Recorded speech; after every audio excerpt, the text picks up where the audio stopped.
कौन से तीर्थंकर हैं जिनका चिन्ह एक अस्त्र है? अस्त्र।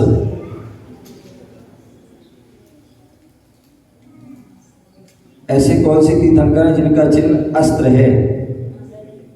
हाँ, खड़े बताइए, आप बताइए।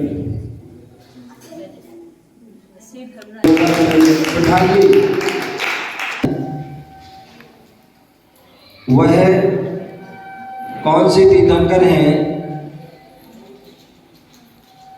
जिनके नाम में संख्या आती है? हाँ, ऐसे कौन से तीर्थंकर हैं जिनके नाम में संख्या आती है? वो पीछे चश्मा वाली बहना, अनंतनाथ। अनंत जो है संख्या है, संख्या, असंख्यात और अनंत। आइए। हाँ, यहाँ महिला मंडल है, कौन है अध्यक्ष? यही आंटी है, आ जाओ।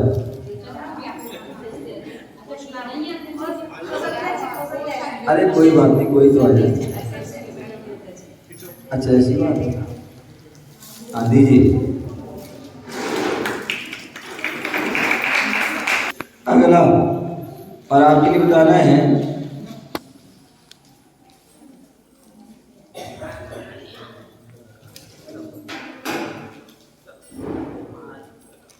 ऐसा, हाँ बच्चे लोग बताएं, बच्चे हैं ना, परमेष्टि कितने होते हैं, कौन कौन से? हाँ बताओ।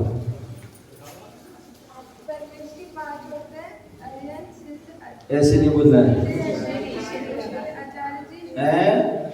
नीचे खा गई, अंथो करके नहीं आई क्या? हाँ बोलो।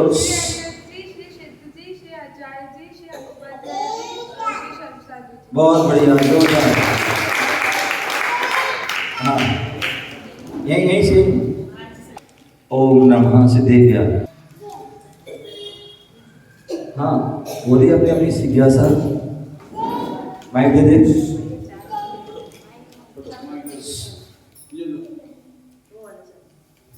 ओम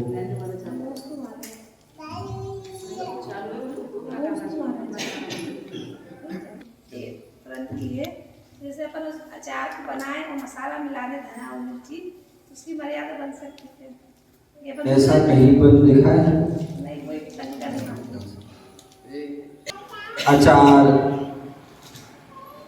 मुरब्बा, बरी, पापड़ आदि की जो मर्यादा है, जो उसकी मर्यादा है वो वैसी उसकी मर्यादा होती है। उसमें हम किसी प्रकार की उसको छेड़छाड़ नहीं कर सकते हैं। अचार की जो मर्यादा 24 घंटे की मर्यादा है, वो ही हम उसको ले सकते हैं। 24 घंटे के बाद जो है उसमें असंख्यात अनंत जीव, समूर्छन जीव उत्पन्न हो जाते हैं। तो इसलिए हमें जो है उसको नहीं लेना चाहिए, ठीक है ना। बाकी तो फिर सब अपनी अपनी मर्यादा अपने अपने। हाँ बैठिए। हाँ आगे।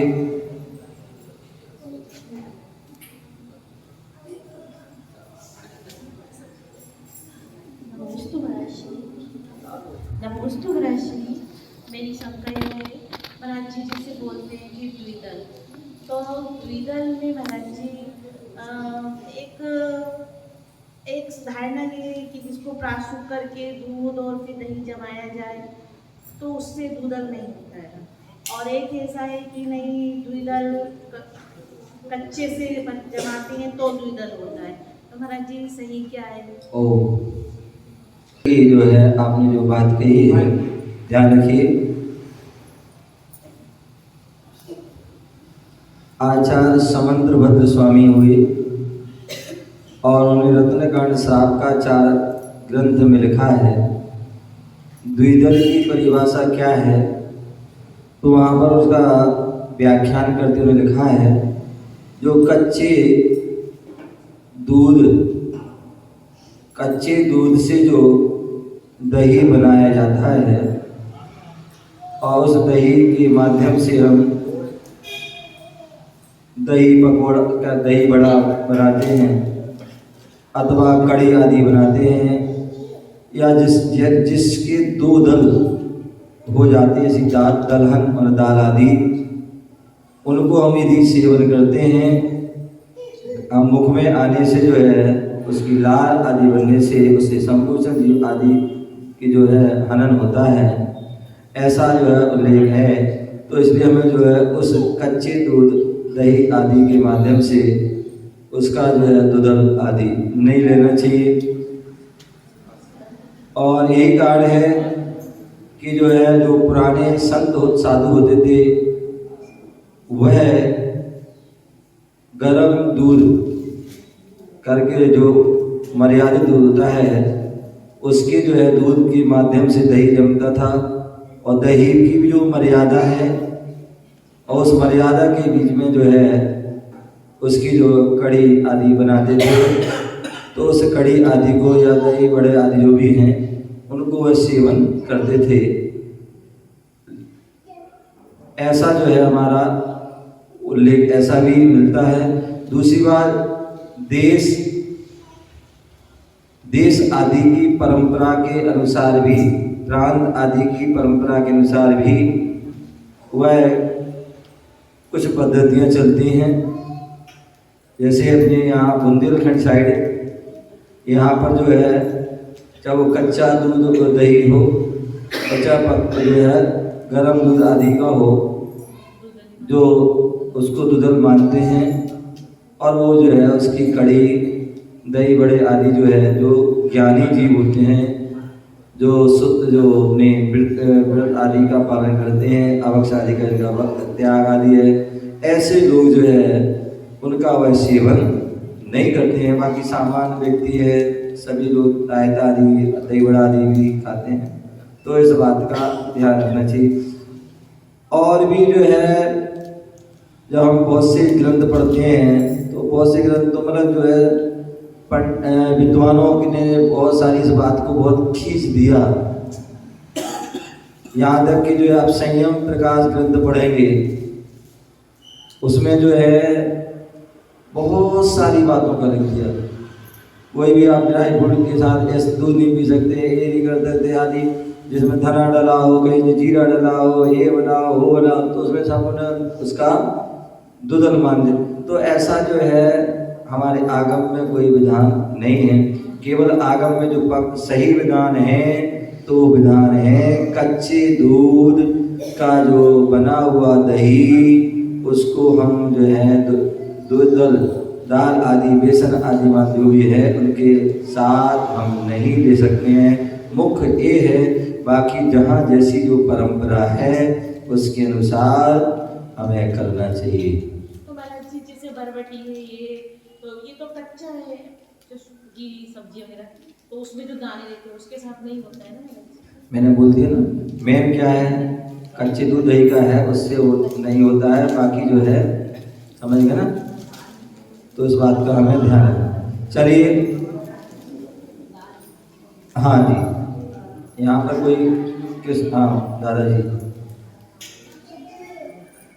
घूमते समय, चलते समय, उठते समय, बैठते समय, खाते समय, सोते समय, इन सब में जो है हमें आचार जो भगवान महावीर स्वामी का समोषण लगा, भगवान महावीर स्वामी का समोषण लगा और हमसे प्रश्न किया कि भगवान हम कैसे बैठें, कैसे उठें, क्या खाएं, क्या पिएं, क्या कैसे सोएं, कैसे जागें, कैसे क्या करें।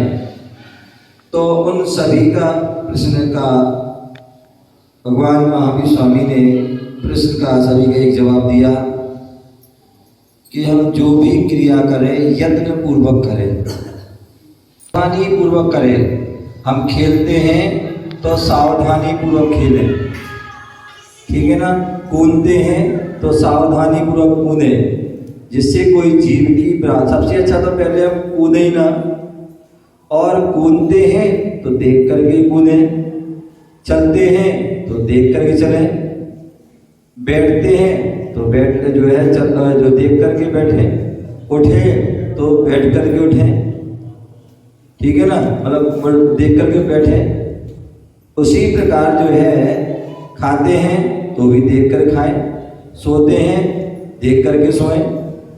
तो जो भी क्रिया करें वो सारी हम क्या करें, देख करके, मतलब सावधानी पूर्वक करें, ध्यान से करें।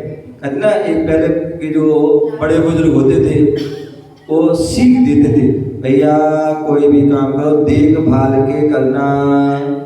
कैसे करना, देखभाल के करना। तो इसी जो है ये उनका एक लक्ष्य होता था कि भैया जब भी जो करो सावधानी देख करके करो, संभल के करो, ठीक है ना भैया। तो उससे जो है जीव हिंसा आदि नहीं होगी। और फिर भी हिंसा हो जाती है तो मंदिर आया करे डेली, और डेली मंदिर आओ और भगवान से कहा करे क्या, भगवान मुझसे जो है क्या, सुबह यदि मंदिर आते हैं तो बोलना चाहिए हे भगवान हम जो रात भर में जो भी हमसे जाने अनजाने में पाप हुए हों, जीव हिंसा हुई, वो सभी हमारे 10 भिक्षामी दुगुणम हमारे सारे जो है पाप नष्ट हो जाएं। और शाम को आते हो तो बोलना चाहिए हे भगवान पूरे दिन भर में क्या, पूरे दिन भर में जो भी हमारे द्वारा पाप हुए हों उन सब सारे पाप हमारे मिथ्या हो, सारे पाप नष्ट हों, ठीक है ना। उन सब की मैं आलोचना करता हूँ, निंदा करता हूँ, आलोचना करता हूँ, ठीक है ना। ठीक है बाबू, तो इस बात का ध्यान रखना, ठीक है। तो इस बात का हमें ध्यान रखना है। और यदि 24 घंटे में एक बार आते हैं तो बोल दिया कि हे भगवान 24 घंटे में जो भी पाप हुए हों जाने अनजाने में, उन सब के लिए वह सारे पाप हमारे मिथ्या हों, सारे नष्ट हों। और उसकी एवज में ज़्यादा कुछ नहीं कर सकते हो तो 9 बार नमोकार मंत्र पढ़ लेना। जो छोटे बच्चे हैं और बड़े हैं तो क्या करें, कम से कम 1 माला फेर लेना चाहिए। और बार बार जानबूझ के किया हो तो उससे और थोड़ा बड़ा प्रायश्चित कोई ना कोई वस्तु त्याग कर दीजिए, ठीक है ना। तो इन बातों का हमें ध्यान रखना चाहिए। ओम नमः, बैठ जाओ, यहाँ आ गया, बहुत बढ़िया। नहीं आए थे, सुबह मैंने बताया था। आप क्या हो मालूम है, हम कौन है बताओ, कौन है, मुनिराज है ना। तुम कौन हो, श्रावक।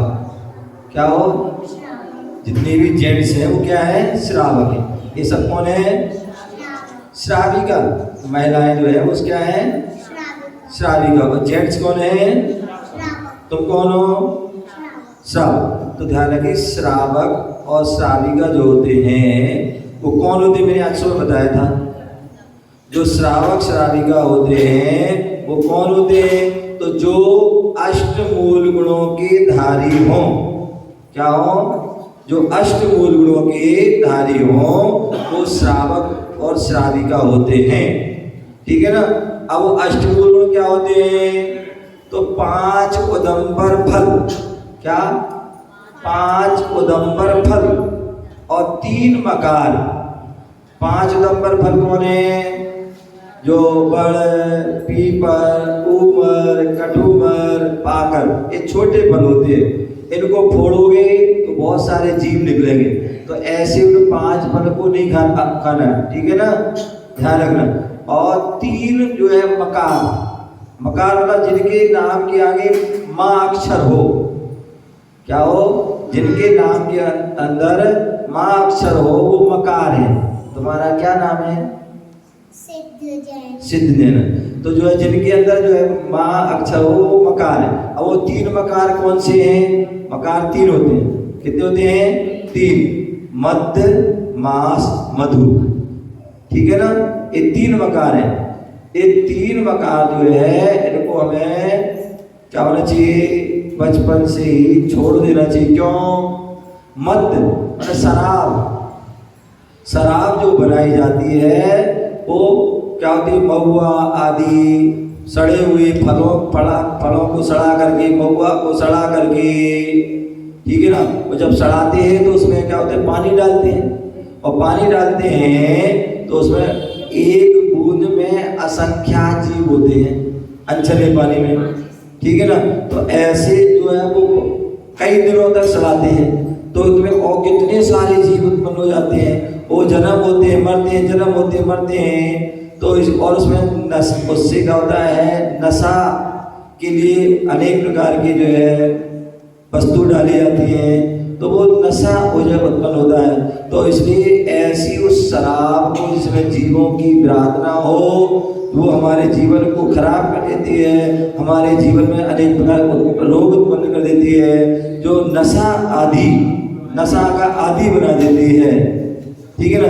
तो ऐसी उस शराब को नहीं पीना चाहिए। दूसरा, मांस।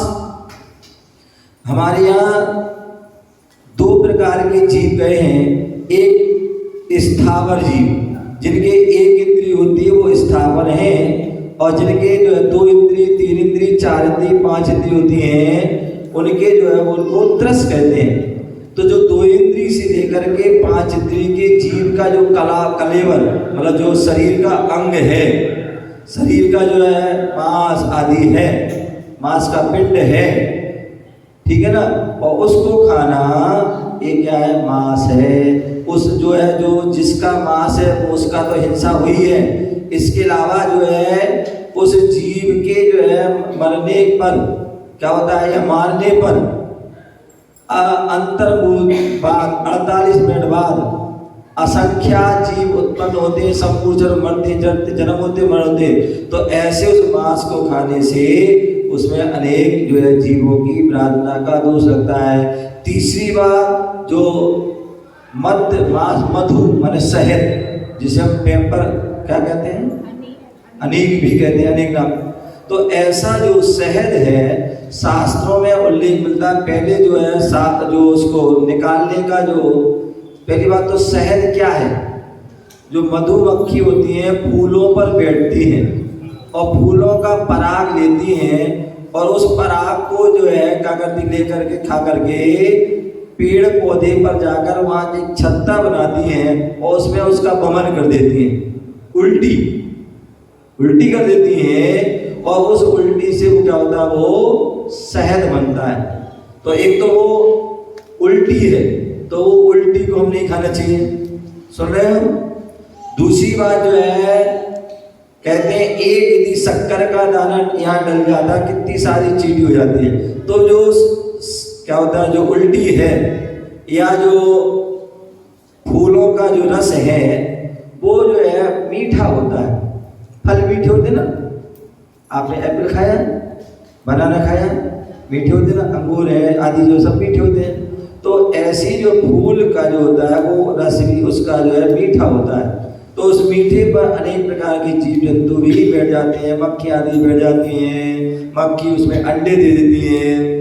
कहते हैं एक पहले जो छत्ता पेड़ों पर लगते थे या किसी घर पर लगते थे, उसको निकालने के लिए, उसके लिए जो शहद निकालने के लिए वो छत्ते को निकालते, वो छत्ते को निकालने के लिए क्या करते थे, धुआं करते थे।